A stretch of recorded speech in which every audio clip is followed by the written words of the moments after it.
Hello, my name is Damon Joshua Tavares, and today I've been demonstrating the functionality of our ADC.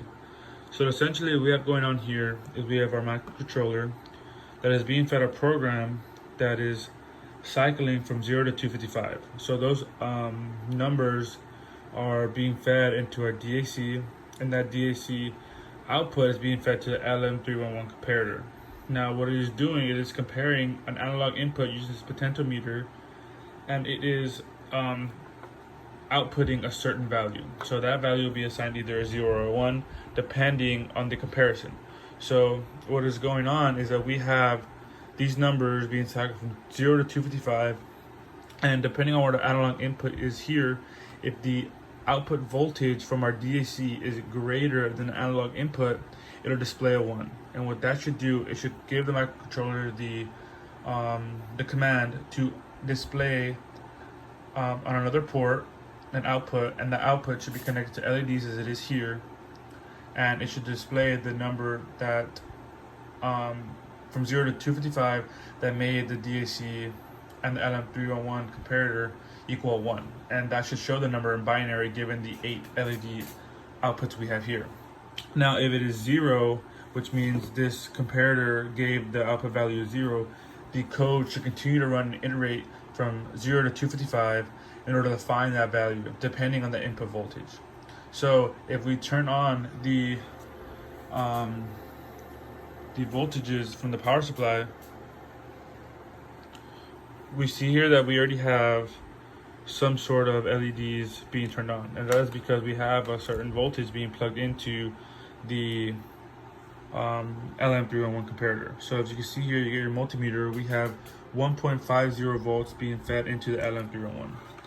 So if we look at our table we have here, 1.50 should give us 0, 1, 1, 1, 0, 1, 1, 1.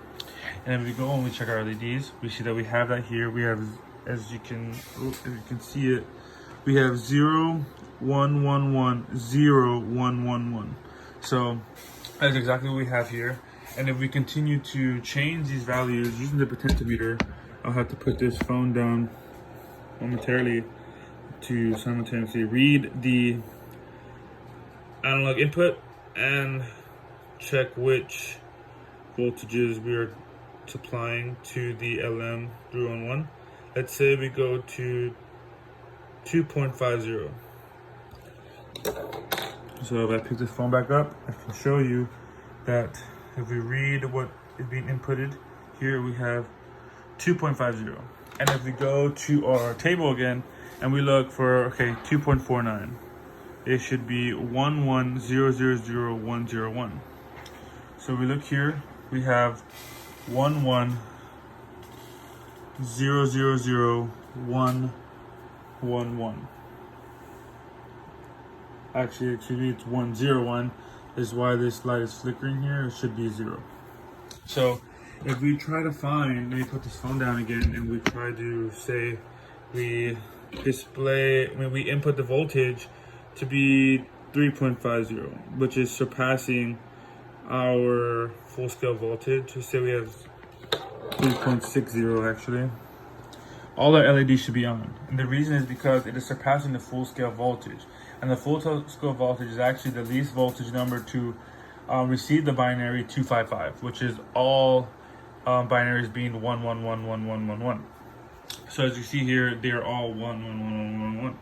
And if you continue to fluctuate this, and if you want to display the least amount of voltage, which is 0.01, you could go to back to the table and see that for analog input being 0.01, being 0.01, you should have 0.00000011. And if you go to the LED output, having our most significant bit being at the top, remember that we actually do have 0.00000011. Thank you.